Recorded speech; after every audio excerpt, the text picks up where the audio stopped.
نحمده ونستعينه ونستغفره ونعوذ بالله من شرور أنفسنا ومن سيئات أعمالنا من يهده الله فلا مضل له ومن يضلل فلا هادي له وأشهد أن لا إله إلا الله وحده لا شريك له وأشهد أن محمدًا عبده ورسوله صلى الله تعالى على نبينا محمد وعلى آله وأصحابه أجمعين أما بعد فأعوذ بالله السميع العليم من الشيطان الرجيم بسم الله الرحمن الرحيم لو أنزلنا هذا القرآن على جبل لرأيته خاشعا متصدعا من خشية الله. زما عزتمندو مسلمانانو حاضرینو،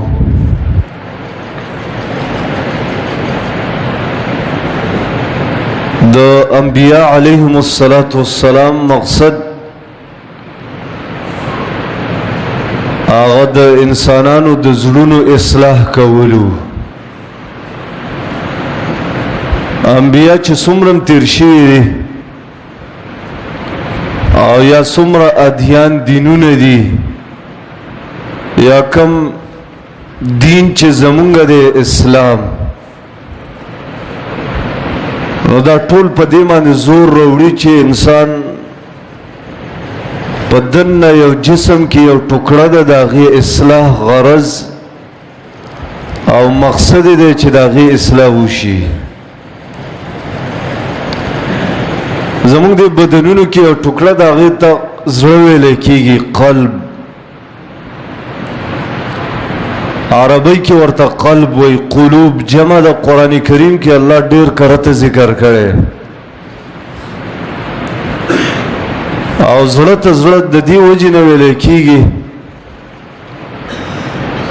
چې هغه اوړي راوړي. علماو دې کې یو حکمت لیکلی، دا زړه چې که په یو حال باندې وي او اوړېدی راوړېدی نه، نو بیا به انسان الله ته عاجزي نه کولی، ځان به محتاج نه ګڼلی. نو دا زړه بدلیږي را بدلیږي، دا اوړي را اوړي. په دې کې غټه فایده دا ده چې مونږ ځان الله ته محتاج ګڼو چې ربه دا زړه راله چې د خپل دین طرف ته واړی. د دې وجې نه دا زړه اوړي را اوړي. بیا حدیث کې راځي دا زړه مهم شی ځکه دی چې د الله رسول فرمایلی چې بدن کې یو داسې ټوکړه ده، اذا صلحت، چې دغه ټوکړه او دغه د غوښې ټوکړه دا سمه روغی، ټول اعمال صحیح. کله چې دا ورانی فاسد است، ټول اعمال چې دی بیا بربادي او فاسدي. زړه په انسان کې ډېر مهم جز دی او د هغې دپاره انبیا علیهم السلام الله را لېږل چې دا زړه صحیح کړي. حدیث کې راځي، مسند احمد روایت دی چې لا یستقیم ایمان عبد حتی یستقیم قلبه. د انسان ایمان هغه پورې مستقیم نه دی، برابر نه دی، تر څو پورې چې د هغې زړه برابر نه وي. دې حدیث ته تو ګوره، دا فایده تی معلومیږي چې زړه دې برابر نه و، ایمان دې نه دی برابر. چې زړه برابر و، ایمان دې برابر دی. زړه څومره مهم شو. دې وجې نه حدیث کې راځي د الله رسول به دعا کوله، یا مقلب القلوب ثبت قلبي على دينك، یا مصرف القلوب صرف قلوبنا على طاعتك. اے د زړونو اړون کې راړون کیا زمونږ د زړه په دین باندې کلک کې اے د زړونو اړونکي راړونکي زمونږ دا زړه خپل طاعت او تابعداري ته واړی.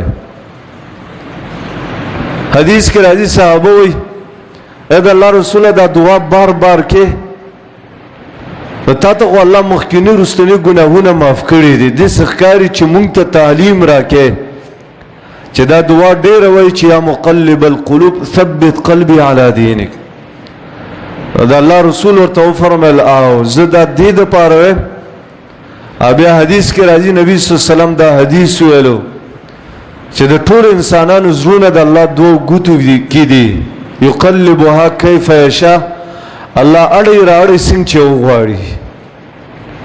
په دې وجه نه زړه د پاره دعا غوښتل هغې دپاره داسې اسباب لټول چې د خپل زړه برابر کې. زړه چې کله خراب نو ټول اعضاء او بدن دا به غلط استعمالیږي او دا چې صحیح وي ټول بدن به د الله صحیح استعمالوي. اوس به راشو دې خبرې ته چې دا زړه په څه برابر کړو چې دومره مهم جز دی مهمه ټوکړه ده چې لاس او خپه به صحیح استعمالیږي. زړه چې د روغو ژبه به صحیح استعمالیږي. زړه چې د روغو سترګې به صحیح استعمالیږي. زړه چې د روغ غوږونه به صحیح استعمالیږي.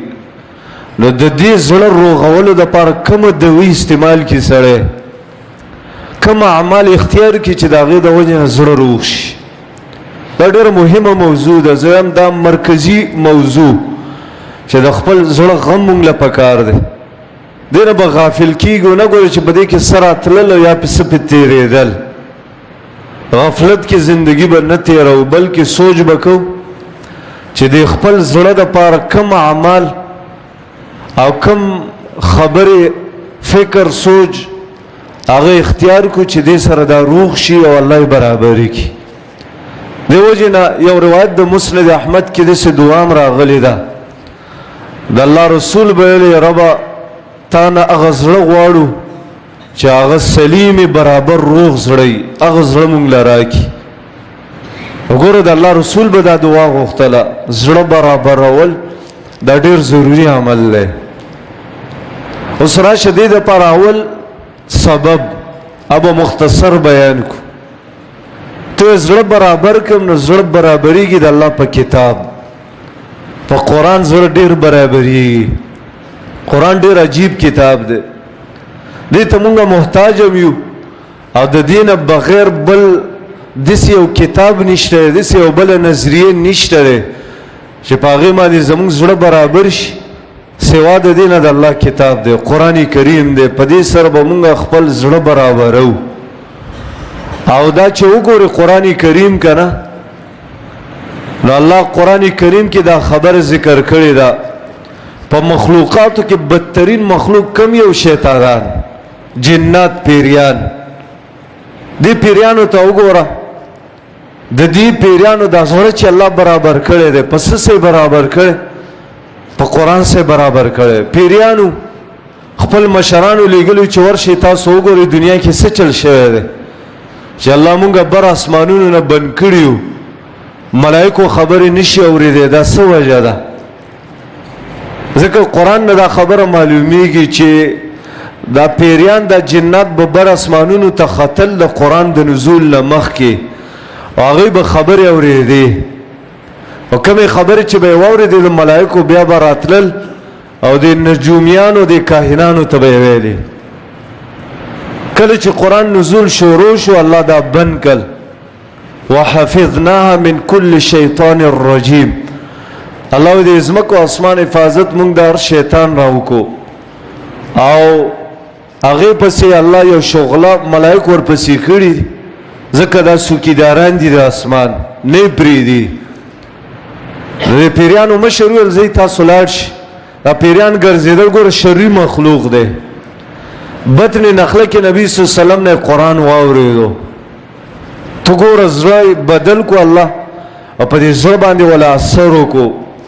وَإِذْ صَرَفْنَا إِلَيْكَ نَفَرًا مِنَ الْجِنِّ الله دا غي تذکره کړی د قرآن کریم کې د پیریانو چې دا څه کسانو او تا طرف ته واوریدل ستا نه قرآن واوریدو یستمعون القرآن قرآن ته غوږ کېښودو او په دې زړه باندې ولا الله اثر وکړو او داسې عجیب اثر وشو چې خپل قرآن کریم کې سوره جن کې الله وایي قل اوحي الي انه استمع نفر من الجن فقالوا انا سمعنا قرانا عجبا دیل مونږ ډېر عجیبه خبرې واورېدې داسې قرآن خو مونږ نه واورېدلی یهدي الى الرشد هدایت ته او نیغې لار طرف ته هدایت کوي داسې عجیب کتاب خپل قوم ته دعوت ورکو یا قومنا عجیبو داعی الله ای قوم زمونږه تاسو اجابتو کوي هغه داعی د الله چې خلکو ته دعوت کوي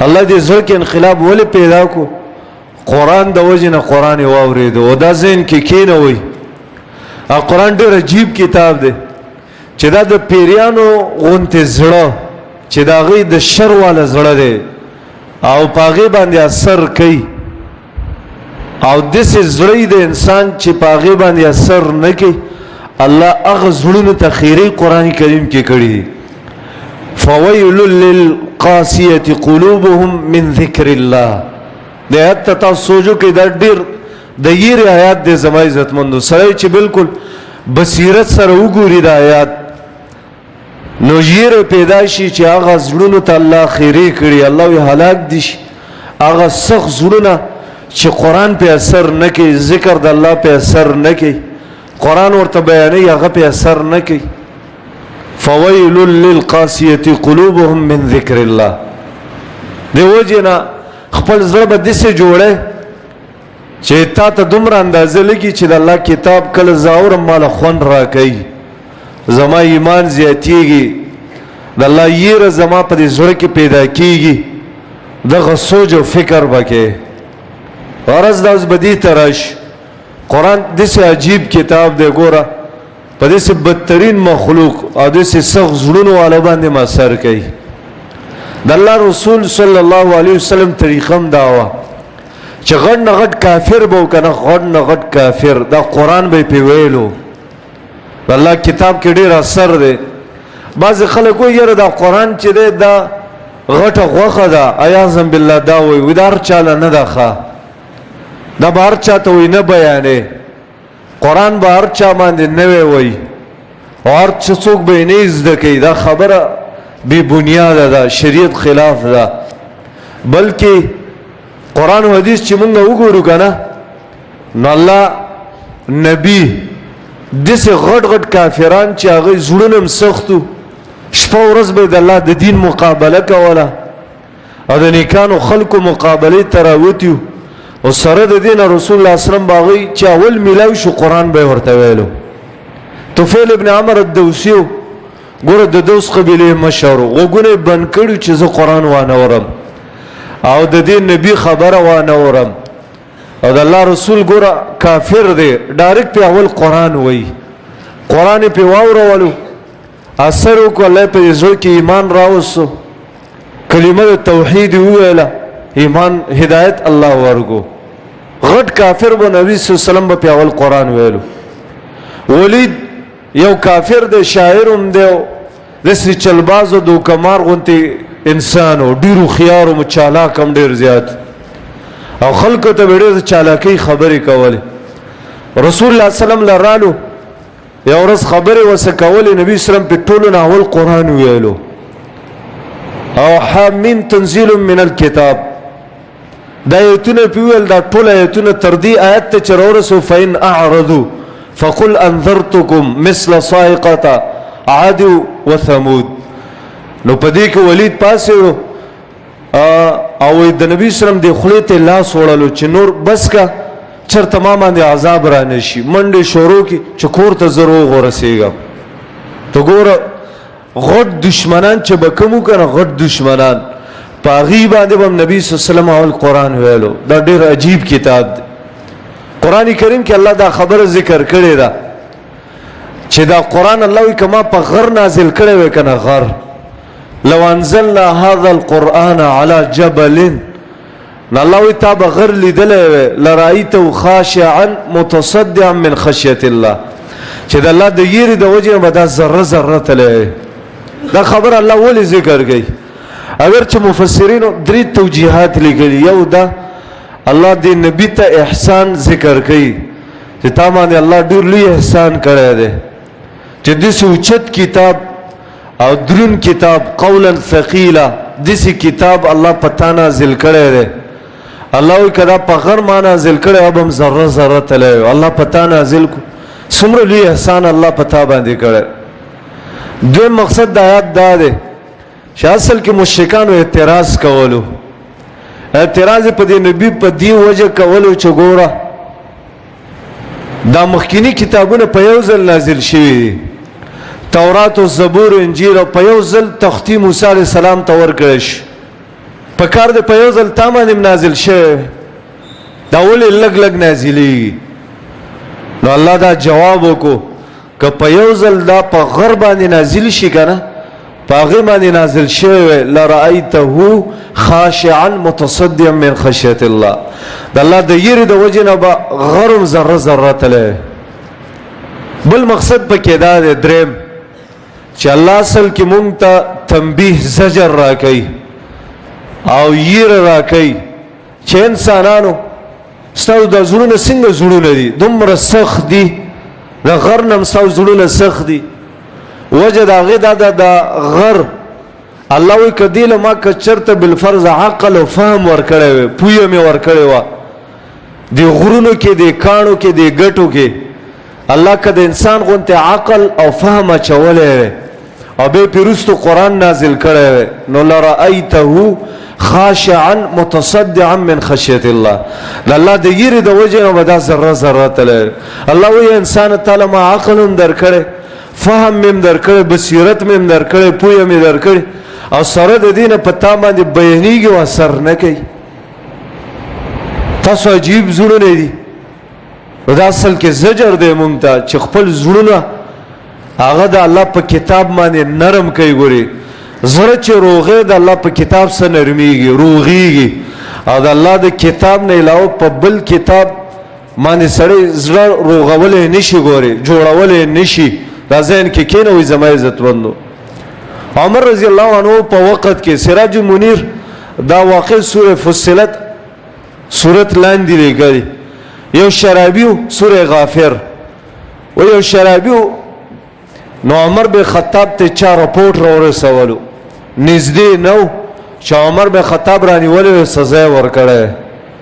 نو یو خط ورته ولیکو، په دې خط کې ورته قرآن ولیکو او دا آیتونه ورته ولیکو چې غافر الذنب وقابل التوب شدید العقاب ذی الطول لا اله الا هو. دا آیتونه ورته ولیکل، خط کې ورته ولیکو. ته ګوره ګناهګار دی، مسلمان دی، خو شرابي دی. و چې کله دا خط کولاو کو دا قرآن آیتونه ولوستل نو د الله صفات غافر الذنب قابل التوب شدید العقاب ذی الطول لا اله الا هو. په دې باندې ډېر اثر وکړو د دې شرابي په دې زړه باندې، او دې سخت وژړل او بیا وویل چې ما توبه ویستله، د دې نه وروسته به زه دا ګناه نه کوم. قرآن داسې عجیب کتاب دی، دا دې زړونو باندې دقه شان اثر کوي. هغه زړونه چې سخت دي او په هغې باندې اثر نه کوي نو هغه زړونه خو د یهودیانو الله وایي ثم قست قلوبکم من بعد ذلک. الله وایي د یهودو زړونه نه دي، دا دومره سخت زړونه و که نه چې د ګټو د کاڼو نه هم سخت زړونه و. د کاڼو کې خو بیا هم خشیت راځي، الله وایي دې کې نه راځي، دوی د کاڼو نه هم سخت دي. غرض دا دی زما عزتمندو زړه چې روغی نو د هغه لپاره یو سبب قرآن کریم دی. دا داسې یو عظیم سبب دی چې په دې سره انسان زړه روغېږي. د دې طریقه دا د قرآن تلاوت ډېر کول، دې له وخت ډېر ورکول، په قرآن باندې ځان پویول. کله چې په قرآن باندې ځان پویو کې که نه او بیا قرآن وی تعالی به خپله خوند درکوي. یو آیات نه به خوند اخلي، ډېر آیتونه به هم نه وي. حدیث کې راځي نبی صلی الله علیه وسلم یو شپه سحر پورې یو آیات ویلو ان تعذبهم فانهم عبادک وان تغفر لهم فانك انت العزیز الحکیم. دا ولې د یو آیات نه خونه غوښتلو تر سحر پورې ویلو. یو آیات باندې ځان پویو کو او دا بار ویو که نه ستا زړه به داسې نرمېږي او د هغې نه به خوند لري چې د الله خبرې دي او څومره خوږې خبرې دي د رب کلام سره به ستا زړه روغېږي دا اول سبب شو که زړه روغې نو اول سبب دا دی د الله کتاب له وقت ورکا د الله د کتاب نه مخ ماړوئ زما عزتمندو او قرآن کریم کې الله دا خبره ذکر کړې ده من اعرض عن ذکری فإن له معیشة ضنکا الله وی څوک چې د الله د کتاب نه مخ اړوي مخ ګرځي الله وی د دې دا ژوند به لنډ او تنګ کم ژوند لنډ او تنګ معنی پوهېږئ مقصد یې دا دی په دې عمر کې به الله وی برکت نه وي د دې په دې مال کې به وله برکت نه ږدم په دې ژوند کې به برکت نه وي سهار نه ماښامو پورې په دنیا کې دا روغړېږي او هیڅ خیر به دې ته نه میلاویږي لکه دې زمانه کې وګورئ د بعضو خلکو د ژوند ته وګورئ بالکل لنډ او تنګ دی سهار وختي ویوځمه هلکه ماښامو پورې یو عمل ونه کړمه هیڅ خیر پکې نه وي او یا ډېرې روپۍ پیسې او تنخواګانې وي خو سړی د دې نه د هغې ژوند لنډ تنګ دی خوند پکې نشته دی ډېره تنخوا مې ده برکت پکې نه وي ډېر انسانان دا وایي ډېر مال دولت مې دی سره د دې نه چې زړه مې سکون کې نه دی په آرام نه دی او دې دپاره زه څه چلو کړم ډېر انسانان شته دی زما عزتمنو په دې وخت کې ګولۍ خوري د خوب دپاره آرام دپاره چېرې دا دماغ مې لږ په سکون او په آرام شي او حال دا دی دا قرآن ډېر عجیب کتاب دی دا داسې کتاب دی چې دا به د ژوند کې سکون او آرام راولي غرض ده نو الله دوی دا ژوند لنډ تنګ دا خو دنیوي سزا ده دنیوي سزا ده اخروی سزا ده ونحشره یوم القیامت اعما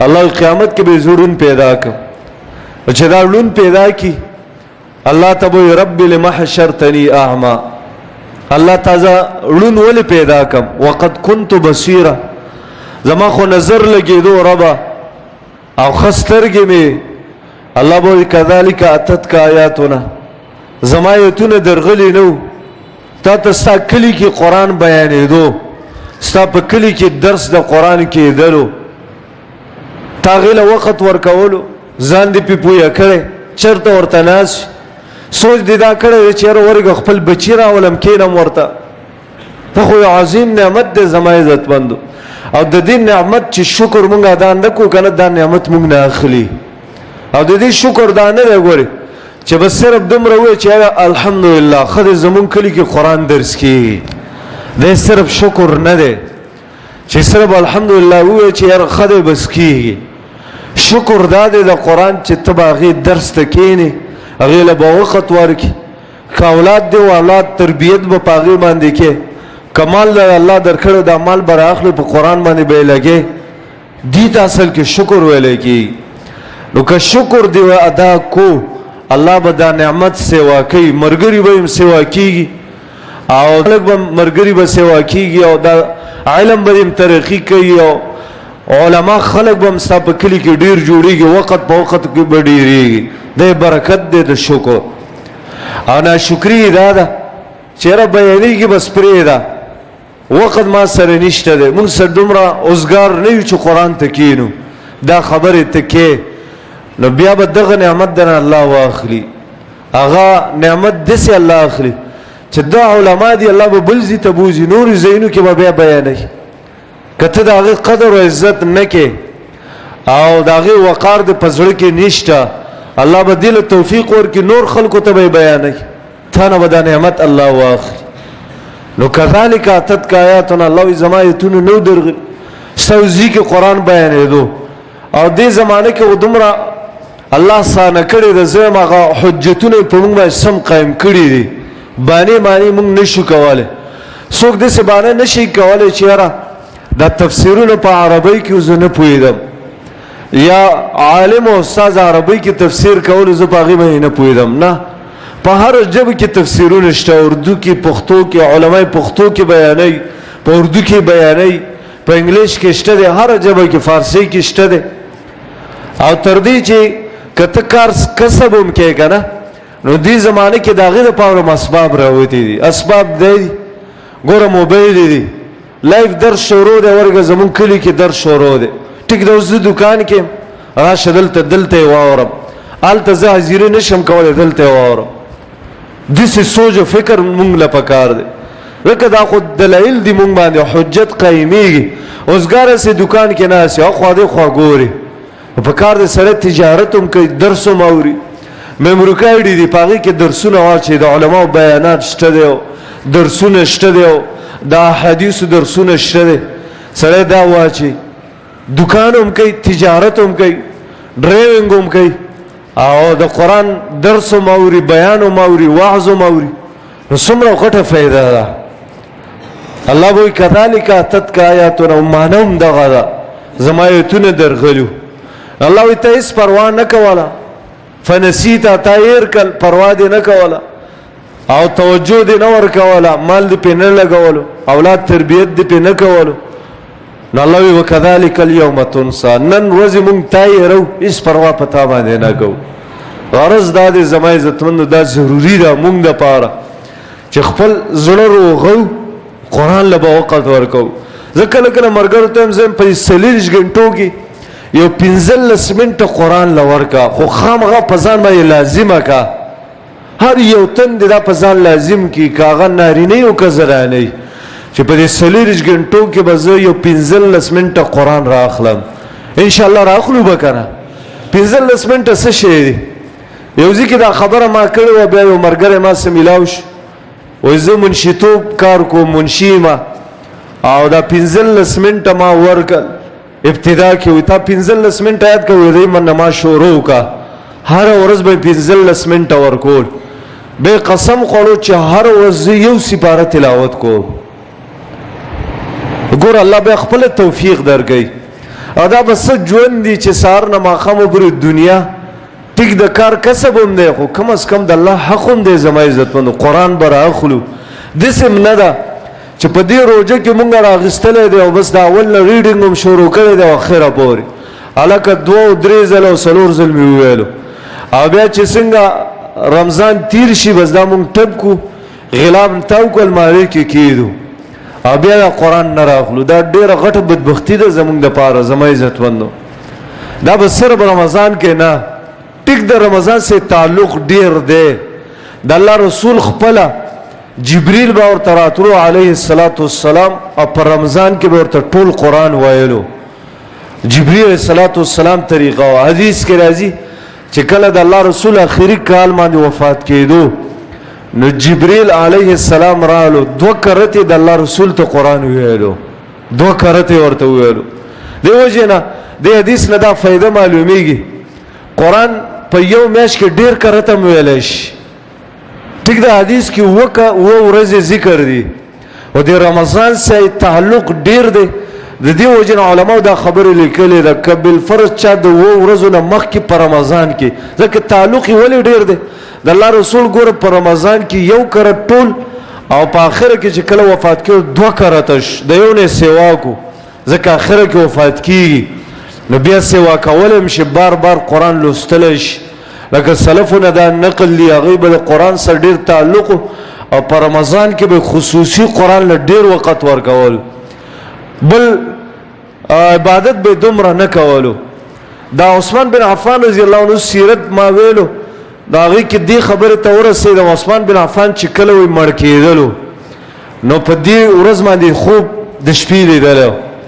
دا چې د الله رسول ورته روژه به مونږ سماته نو دا په دې ورځ باندې روژه او ښځه وی غسل وکړو پاکې جامې واچولې او د هغې نه وروستو رالو قرآن کریم یې کولاو کو قرآن ته کېناستو ما په دې کې خپل سوچ کولو کېدای شي ستاسو دې خبرې ته ذهن ورشي مال عثمان رضی الله عنه د جنت بشارت الله دنیا کې ورکړی دی ټیکټ د دنیا کې هغې ته میلاو شوی دی د الله رسول یو پیره نه بلکې بار بار ورته جنت بشارت ورکړی دی ورته ویلی دی چې الله دنیا کې جنت ټیکټ تعالی درکړی دی بلکې حدیث کې راځي تبوک کې چې مال ورکو کنه ما ضر عثمان ما عمل بعد اليوم عثمان رضی الله عنه ته نبی صلی الله علیه وسلم عثمان دین رستو چې د سخ خوخی کاوه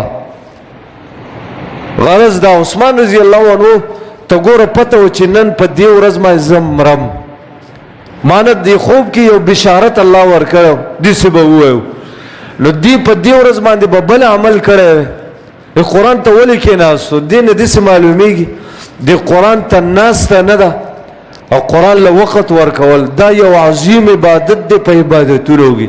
دې ته یو عبادت هم نه رسي. خیرکم حدیث کې راځي خیرکم من تعلم القرآن وعلمه. غوره په تاسو کې هغه څوک دی چې قرآن تعلیم معنا استاذیم کوي، درس و تدریس هم کوي، خپل هم وایي. قرآن کریم څومره عجیب کتاب. عثمان رضی الله عنه په دې اخر وخت کې قرآن لوستلو، قرآن مخې ته او تر دې چې کله په سر باندې گزار خارجي ورکو وینه په قرآن باندې پریوتا. دین دې معلومي چې په دې اخر وخت کې قرآن لوستل پکار دي. او کدا به ډیر خسته مرګي چې انسان قرآن تناسي په دې وخت کې ملک الموت راشي. او دا سلف چې موږ وګورو شیخ الاسلام ابن تیمیه وګورو، عبد الله ابن مبارک وګورو، دا نور علما دی بارک راضي وي دي د قرآن آیتونه په خله باندې ان للمتقین فی جنات و نهار. د آیات په جبه باندې و چې په دې کې مرګ ورته رالو ایست وفات. سلف علما اکثر دک شاد. سلفو کې یو عالم تیر شوی دی محدث وی خپل زوی ته ویل وقت د مرګ قرآن راواله شابه قرآن ولا راواغستو د آیات رو باسه. قرآن کریم کې الله بندگانو ته یا عبادی الذین اسرفوا علی انفسهم لا تقنطوا من رحمت الله ان الله یغفر الذنوب جميعا. د آیات ویلو کاغلو او زمانو ته د آیات وی خپلم د آیات ویلو. دا ډیر عجیب آیات دی چې الله وی انسانانو ای بندگانو زما تاسو په خپل ځانونو باندې ظلم کړی کنه د الله د رحمت نه نا امید کیږي مګوري الله بخنه کوي ګوري یغفر الذنوب جميعا ټول ګناهونه الله معاف کوي ګوري. د آیات په جواب باندې او په دې کې ورته ملک الموت را استثاته وکاګه. غرض دا د یو لوی عبادت دی او بیا په رمضان کې سره قرآن کریم سره لګنو ساتي، زړه ساتي، تعلق وساتي، نو دا اوچته مرتبه ده. او ما درته ویل چې صرف رمضان نه دی ګوري، رمضان نه علاوه به مونږ قرآن راخلو. ابو موسی اشعری به ویل رضی الله عنه وای مال د خپل رب نه حیا راځي په هغه ورځ چې زه قرآن روان اخلم. ته سوچ کوئ دی خبره ته. او سره چې کله حیا نه کی کنه الله را حیا ورزي وجه دا غي دا چې د الله خوراک سکاک نعمتونه دار څنګه الله را کړی دي او دا د الله نعمتونو شکر چې موږ نه ادا کوو او دا غي کلام نه راخلو. نو اکثر خلک وي د نمک حرام کار انسان کار دی چې هغه د خپل لخوري او هغه شکر نه ادا کوي، احسان نه مني. موږ باندې الله څومره نعمتونه کړی په کار دی دغه شکر ادا او شکر دغه دغه بندگی کولی. نو زمای زدنو قرآن له وخت ورغو. بل یو سبب لند دا بیان بک ذکر د الله کول زړه په دې سره جوړیږي. دا دې خبرې خو سره بلندو خپل زړه جوړای کنه چې زما د زړه جوړ شي. نو یو ذکر د الله هر وخت کول او دا ذکر دسی یو عمل دی کنه. دی وخت کې زموږ د مسلمانانو کې ډیره کمی ده د ذکر، غافل دي د دیره. د اسکارو پابندي ممکن نشته، نه سحر نه ماخام او نه د فرض مونږ نه بعد. د دې اهتمام پکار دی. د احادیثو کې چې فضایل وګوري کنه فضایل نو سړی عقل حیران شي. کله کله وایي چې یاره دا ذکر عمرانه پاتې نشي، دام پاتې نشي، دام پاتې نشي. په ذکر کې ډیره فائدہ ده. نو ذکر کول وخت د شپه کې ود کېږي هم ذکر کول، سار را پاسیم ذکر کول. د دې اهتمام وکړو. کومه او تاسو وایو چې زموږ زړونه الله جوړ کړي نو دا غیر لپاره مهم دا د ذکر باندې د خپل جبل لمده ساتل زما عزت بندو. درم لند به دا بیان کو کته چې یاره زما زړه الله روح کې نو د مسلمان خیر خوایي لټول، خیر لټول. یو مسلمان دی دل به زه خیر څنګه ورکم؟ دسه خیر د شر نه ځان بندول ګوري. دسه نه چې تو سوچونه د شر کې چې دل به کند ز څنګه وکړم، دا به په کومه کند کې زه گزار کم، دې ته به چال څنګه جوړ کم چې دا دل ته اون خلو جال کې اون خلو. دسه سوچ نه کول زما عزت مند. دسه سوچ کول چې دا مسلمان مې دې ته خیر ملاوي شي. کله دینی سوچ کول، دینی سوچ دا ده چې یاره دې ته عقیده خرابه ده ورګه د دې عقیده سمش راشه دې درس ته راولم، دلته شب جمعه کېږي راشه دې مجلس له راولم، سړي عقیده روغ شي، عمل روغ شي، دا فلاني ګناه پکې ده د دې اصلاح وکړي شي، خیر خواهي لټول، تجارت یې نشي وره کار کسب ولا ولټو، صحیح لار باندې روان کو، هر قسم خیر خواهي د مسلمان کول. بل چې ته دا وایې چې ما زړه الله روغ کی او سلیم وګرځي زړه مې، نو د هغې دپاره بل دا چې صلې رحمي پالل، صلې رحمي پالل دا یو عظیم عبادت دی زما عزتمندو، مستقل ځان له دا بندګي ده. ګورې په دې سره الله ډېر خیرونه انسان له ورکوي. من اراد ان یبسط فی رزقه فلیصل رحمه، حدیث کې راځي څوک چې دا غواړي چې زما رزق فراخ شي کنه او الله زما رزق ډیر کړي، نو عادي صله رحمي وپالي. المفردات کې امام بخاری یو واقعه ذکر کړی دا، اگر کې سند کې لږ کلام دی خاصه ترغیب د پاره بیان کو. هغه ابو هريره رضی الله عنه هغه تلو شام ته، طائف ته تلو، طائف ته طائف ته چلاړو خلق راټول شي. ابو هريره ته وی رضی الله عنه چې ته د الله د رسول صحابي او ډیر روایتونه تا یاد کړی، په ټولو صحابو کې زیات روایتونه دا ابو هريره رضی الله عنه ته یادو او زیات روایتونه نقل کړي امت ابو هريره دی رضی الله عنه. اگر که خیبر په کال باندې ایمان راوړ خو سره د لکه زمانه د نبی صلی الله علیه وسلم ستیره کړي، ډیر ذخیره امت ته مخکې کړي. نو موږ ته حدیث بیان کا.